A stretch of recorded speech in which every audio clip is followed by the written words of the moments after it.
bit and we will know.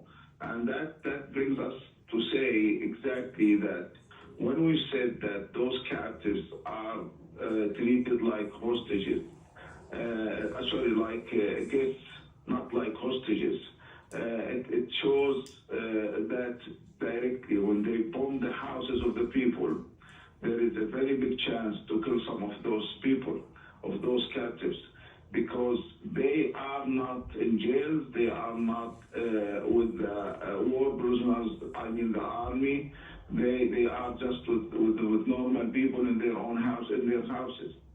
So this is why there is casualties and people were killed through those strikes.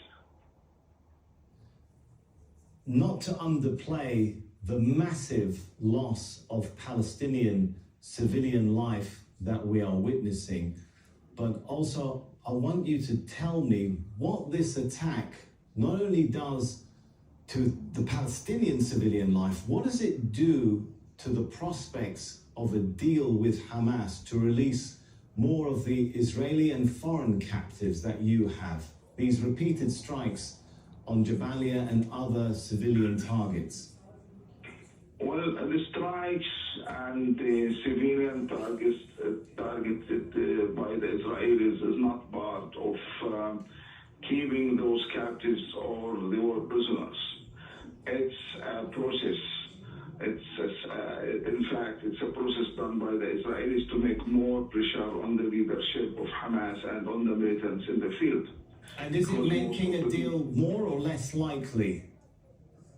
Well, I think it will make it less likely, because continuing killing the Palestinians, you may kill most of those captives, which maybe with Netanyahu it's better, but killing more captives, that will complicate more the issue.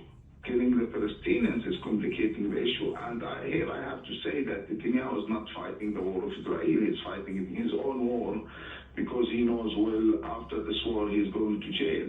This war make an end for his political life. So he's trying to complicate the situation, making more longer as he can. It may create chances for him to escape from the jail. So I think he's trying to gain more time for his own purpose. And this is why I think it's not likely to achieve this kind of arrangement. There is a need for a pressure on Netanyahu, and this pressure must be done by the United States, no one else. We know that there is another diplomatic process going on in which Qatar is mediating. We've seen the Rafah border open today for a limited number of Palestinians. Is there likely to be another agreement involving all the parties, Hamas, Israel, and Egypt, in order for more Palestinians to leave, and also for essentials, fuel, water, and other basics to enter Gaza? Well, there is a very big effort done by Qatar in order to achieve that, bringing in the essential needs, including medicine and fuel. But till now, that is opposed by the Israelis, and they are trying to undermine all those efforts. We know that all the parties accept that effort, and they are reacting positively with that, except the Israelis. So we are, in fact, we have said that clearly yesterday when Abu Ubaidah came to the media and he said, we informed the mediators that we are ready to release some of the captives in the coming few days. He said that according to the efforts of Qatar.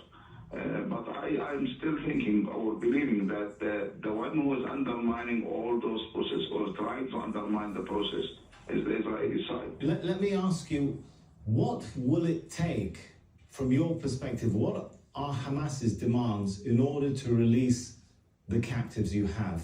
What are you asking for on the table? Well, it was clear our position is to allow all the essential needs to enter to Gaza, including the fuel and the medical needs. And there was a clear position. We need to bring all the people together, sending them to the mediators to take them through the Red Cross. This is why the Israelis are trying to undermine the process. They don't want the essential needs to go through Rafah to Gaza.